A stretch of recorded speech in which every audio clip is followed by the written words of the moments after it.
Дорогие друзья, я рада вас всех приветствовать. Давайте сделаем с вами общий расклад на тему «Что между вами?». У нас будет 3 позиции. Первая, вторая и третья. Тайм-код будет указан в описании под видео. Выбирайте, пожалуйста, свой вариант. Кому нужно, ставьте на паузу. И начиная с первой позиции, начиная с первого варианта, давайте мы с вами посмотрим, что же происходит между вами и загаданным вами человеком. Итак, первый вариант. Что происходит между вами? Какая атмосфера в отношениях вообще? Что за ситуация?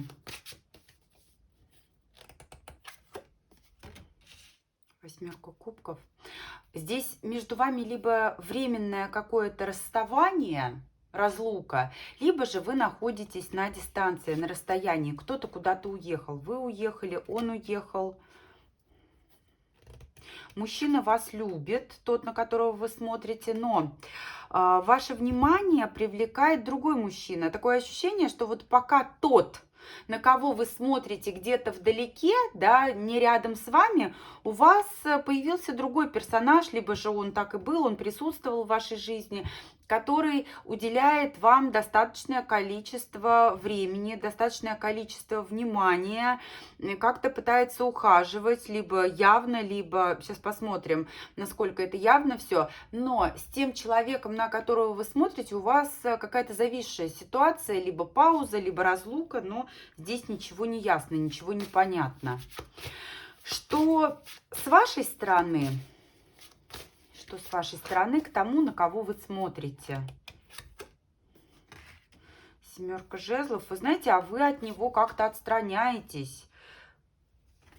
Вы стараетесь, вот Верховная Жрица – это такое состояние, такая ситуация, когда вы стараетесь сохранить в тайне какую-то информацию, и, скорее всего, эта информация как раз-таки об этом кубковом короле, о его непосредственном сопернике.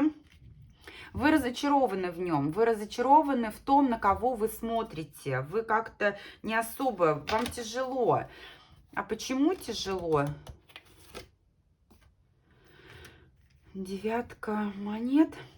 Речь идет о вашем собственном комфорте. Речь идет о том, что вам в отношениях с ним, да, с тем, на кого вы смотрите, не очень хорошо, не очень комфортно. И вам сейчас нужно как-то привести свои чувства и эмоции в порядок.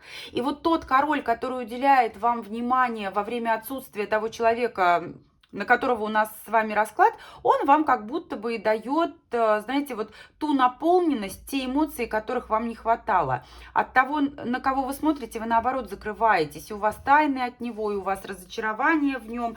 Вам тяжело от этого, вам сложно, понимаете, вы сами переживаете, вы испытываете чувство вины. Но здесь карта башни, такое чувство, что все близится к некому финалу. Вы понимаете, что сколько бы вы ни оттягивали, да, вот этот вот финал, как бы вы ни старались что-то вот привнести в эти отношения, хотя я у вас не вижу каких-то вот попыток привнести сейчас что-то в ваши отношения, все равно здесь финал будет.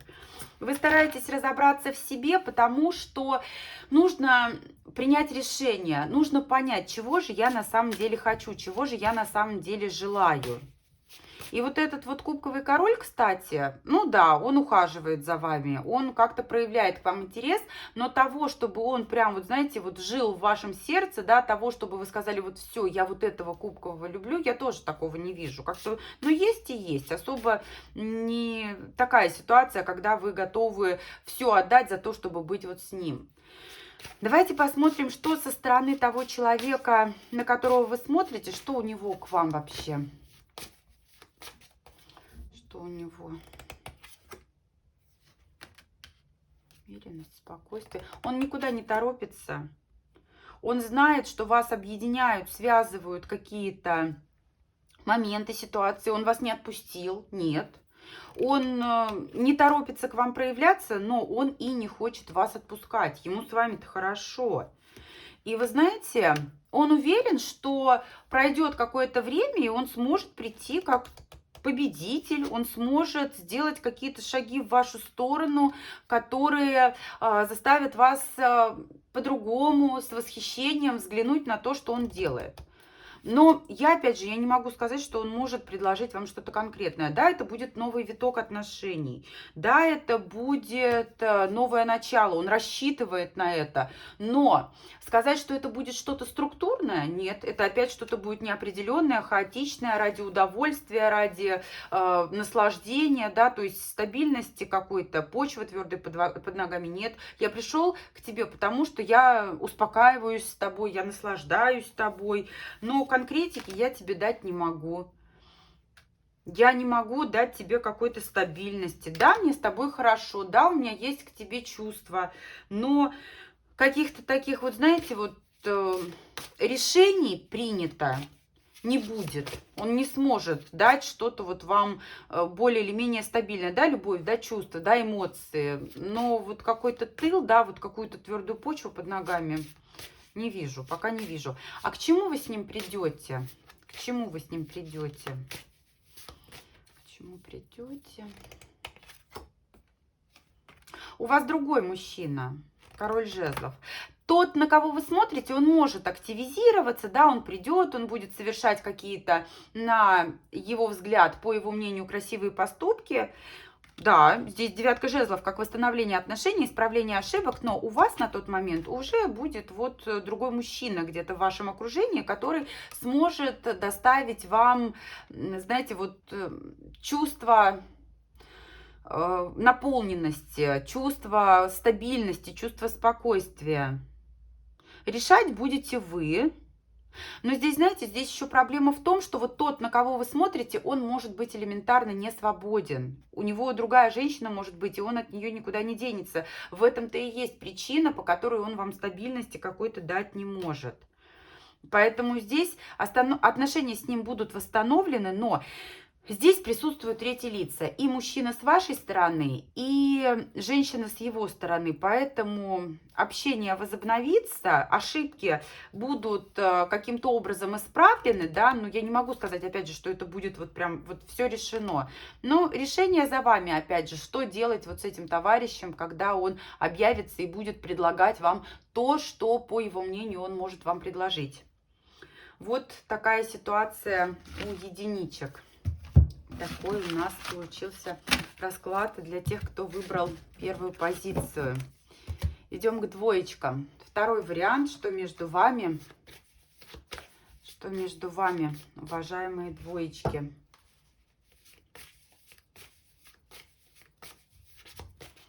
Что между вами, двоечки? Так, карта мир. Но тоже у многих может быть расстояние, разные города, разные страны. Скучаете друг по другу. Хочется как-то выводить отношения на новый уровень, но не знаю как. Такое чувство, что вот знаете, вот расстояние вас разлучило, да, возникла между вами дистанция, и все как будто бы закончилось. Да, карта повешена, некий такой ступор. Сложно, очень сложно, много страхов, много переживаний. Но вам даются шансы, вам будут даны шансы для того, чтобы как-то наладить ситуацию. Здесь такое чувство, что действительно между вами вот расстояние, дистанция, и это осложняет все, что происходит на текущий момент. Что с вашей стороны к мужчине, к тому, на которого вы смотрите?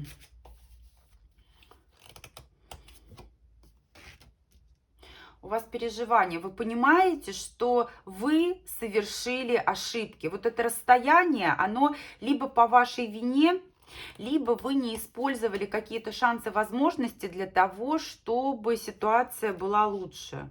Но у вас к нему чувства, вы хотите быть вместе, вы готовы идти навстречу.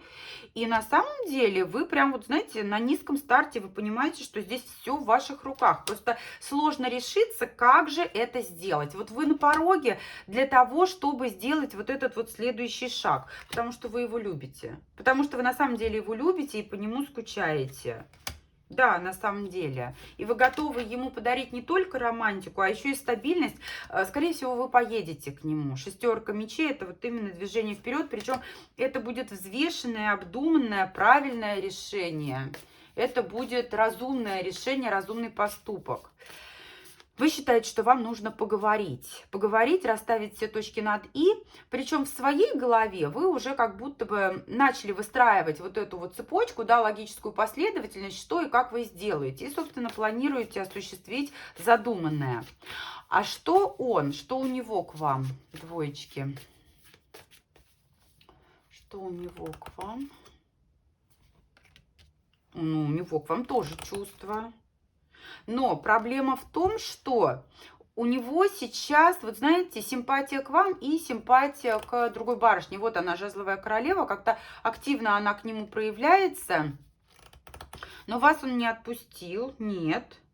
Он старается, знаете, вот как-то уйти от погружения в чувства, которые он к вам испытывает. Он считает, что нужен действительно разговор. Туз мечей — это вот прояснить ситуацию, дать друг другу ответы на вопросы. Но он вас любит. Несмотря на то, что вот эта вот жезловая королева сейчас приковывает его внимание, у него к вам чувства. Эти чувства искренние, настоящие. Он старается, вот знаете, вот как-то от них абстрагироваться для того, чтобы они его не накрывали, для того, чтобы ему с холодным умом принимать какие-то решения. Но не всегда у него получается от этих чувств убегать.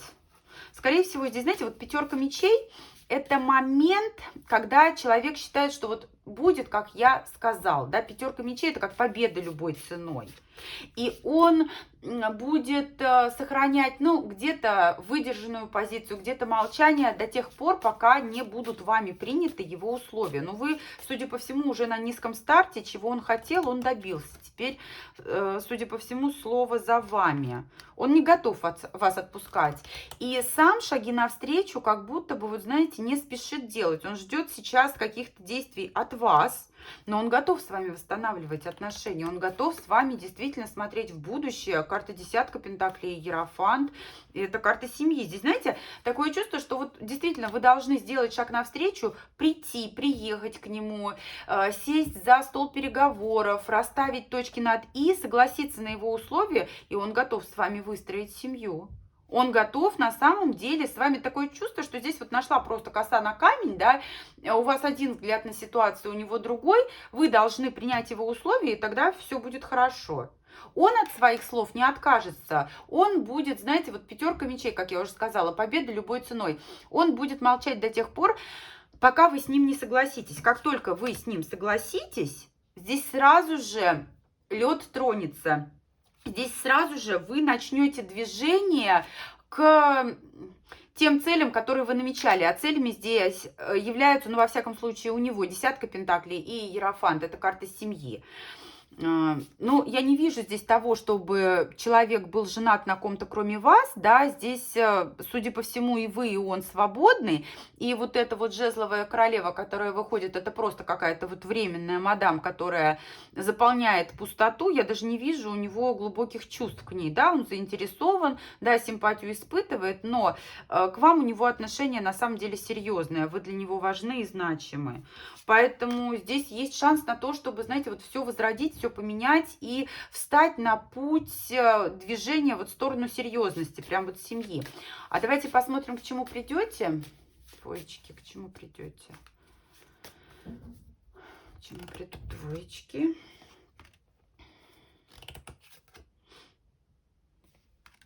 Нужно будет делать выбор, да, здесь вот как двойка пентаклей, чаша весов. Обязательно состоится у вас примирение, да, возобновление отношений после вот этой паузы. Нужно будет делать выбор. Вот на чашу весов поставить все за и против.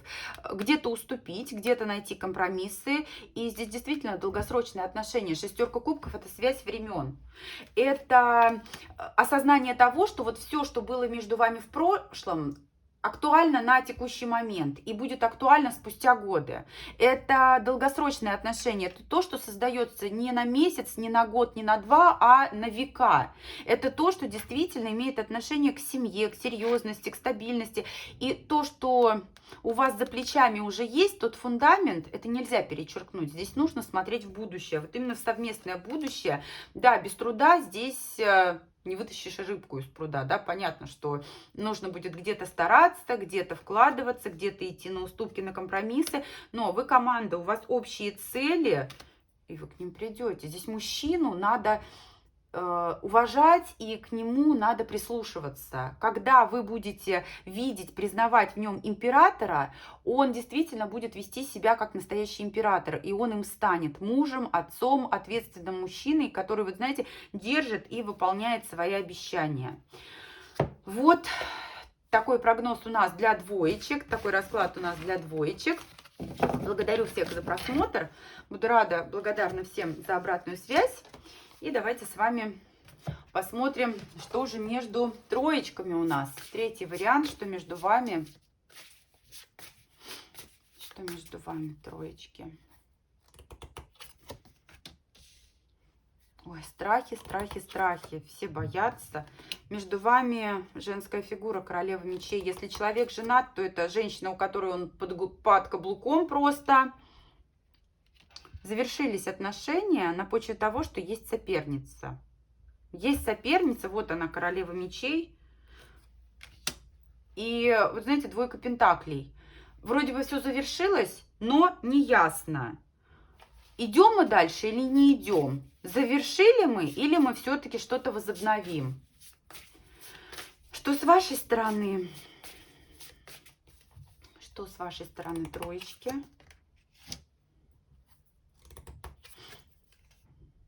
Вы готовы с ним помириться. Вы готовы, вы согласны на треугольник. У многих здесь могут отыграться какие-то деловые отношения. Либо вы коллеги, либо общее какое-то совместное дело у вас есть. Вы готовы помириться с ним, вы готовы признать то, что вот он треугольник. Скорее всего, вот эта мечевая королева, она больше прав на него имеет. Это либо его постоянная спутница какая-то, либо та женщина, с которой, вот знаете, ну, в данный момент лидирует. Она как-то, вот знаете, вот перевесила. Вы наблюдаете за ним, вы следите за происходящим, смотрите, что происходит. Вы понимаете, что вот сейчас он вам нужен. Шестерка пентаклей, это, знаете, вот то состояние, когда вы друг друга дополняете, когда вы друг другу помогаете. Поэтому, собственно, вы готовы идти на уступки. Но вы здесь, знаете, вы в позиции ребенка, да, то есть я на все соглашусь. Мне здесь, в принципе-то, выбирать особо не из чего, поэтому я на все согласна. И вы согласны действительно помириться, возобновить общение. А он, давайте посмотрим. А он ждет. Он ждет, он не теряет надежду. Он очень к вам стремится, его очень к вам тянет. Обязательно будет возобновление вашего общения. Он, знаете, он не знает, что будет дальше, но он в эту неизвестность, он готов в нее снова окунуться. Он готов снова погрязнуть в этом во всем с головой, потому что его дико к вам тянет. Вот просто как магнитом. Он не может с собой ничего поделать. Отпустить он вас не может. Отпустить он вас не готов. Вот мое, не отдам, не отпущу. Он ждет того момента, когда можно будет выйти к вам на связь. Скорее всего, это будет какая-то информация, связанная с вашей совместной деятельностью. Он ждет шанса. И этот шанс он будет. Потому что, ну, здесь человек, скорее всего, вот семейный, да. Если семейный, то семью он сохранит. Он не будет уходить из семьи. Он видит в вас родственную душу. Ваши отношения, они будут, знаете, вот скрытыми, тайными, да, где-то, возможно, перед вами он будет лукавить, да, то есть не всю правду будет рассказывать относительно того, что у него там с этой мечевой королевой происходит, но он очень хочет с вами взаимодействие возобновить, сохранить, вы ему нужны, на самом деле нужны. Давайте посмотрим, почему нужны. Ну, здесь понятно, родственная душа вы ему, и терять он вас не хочет, а почему? Почему? Вы весь мир для него, понимаете, вы его наполняете. Судя по всему, к этой мечевой королеве у него ни чувств, ни интереса нет. К вам он испытывает страсть, вами он вдохновляется, вами он наполняется. Вы для него, как знаете, вот источник энергии, источник тепла. Без вас он просто, вот знаете, как без рук. Без вас он не чувствует вкус к жизни, а вы его как будто вывели из такого состояния, когда он вот этот вкус к жизни и стимул двигаться дальше утратил. Вы его наполняете, вы его заряжаете, вы его мотивируете двигаться вперед. Без вас он, знаете, вот спит, просто вот спит на ходу. А вы его мотивируете двигаться вперед, к победе, да, вот, то есть таким стимулом, таким генератором являетесь. Вы его батарейка, вы его муза, вы его крылья, которые позволяют ему вот именно парить, порхать. А к чему придете вы? К чему вы придете? Первосвященник. Ну, здесь тайные отношения. Иерофант, первосвященник, верховная жрица, да, то есть официальные отношения, они есть. Либо же здесь у вас, знаете, какой момент, когда в коллегии нужно соблюдать субординацию, либо когда человек не свободен, да, он в браке состоит. Ну, у кого-то еще могут какие-то ситуации отыгрываться, да, но официальные отношения это одно, а у вас тайный формат. Верховная жрица это вот именно символ тайных отношений. И вы знаете, нужно сказать, что вы долго будете общаться, но вы с ним будете автономны, вы с ним не будете той парой, когда вот знаете, вот прям муж и жена, там совместное проживание, стабильность какая-то, все равно вы с ним автономны, да, то есть вы сами по себе, он сам по себе, отдельно официальные отношения, отдельно тайные, но всех, судя по всему, все будет устраивать. Есть определенные обстоятельства, обязательства, которые сковывают вас и его в действиях. Но, вы знаете, здесь есть надежда, здесь все на самом деле в ваших руках. Есть надежда на то, что ситуация будет меняться, и в дальнейшем здесь и разводы, и перемены вот этих вот границ, обязательств, они возможны, да, то есть кто-то откуда-то уволится, и вот эта субординация, она станет неактуальной. Кто-то завершит отношения вот с этой вот мечевой королевой. И опять же, все будет в ваших руках. Поэтому третья позиция, она на самом деле подает очень неплохие надежды. Здесь есть чего ждать, здесь есть к чему стремиться. Ну вот на сегодняшний день ситуация такова. Так, это был третий вариант. Троечки, я благодарю вас за просмотр. Буду рада и благодарна всем за обратную связь. Вот такие были у нас прогнозы. Если вы хотите видеть какую-то определенную тему, пишите, пожалуйста, в комментариях. Мы с вами все обязательно в наших раскладах разберем. Я благодарю еще раз всех за просмотр. До встречи с вами в новых видео. Счастливо!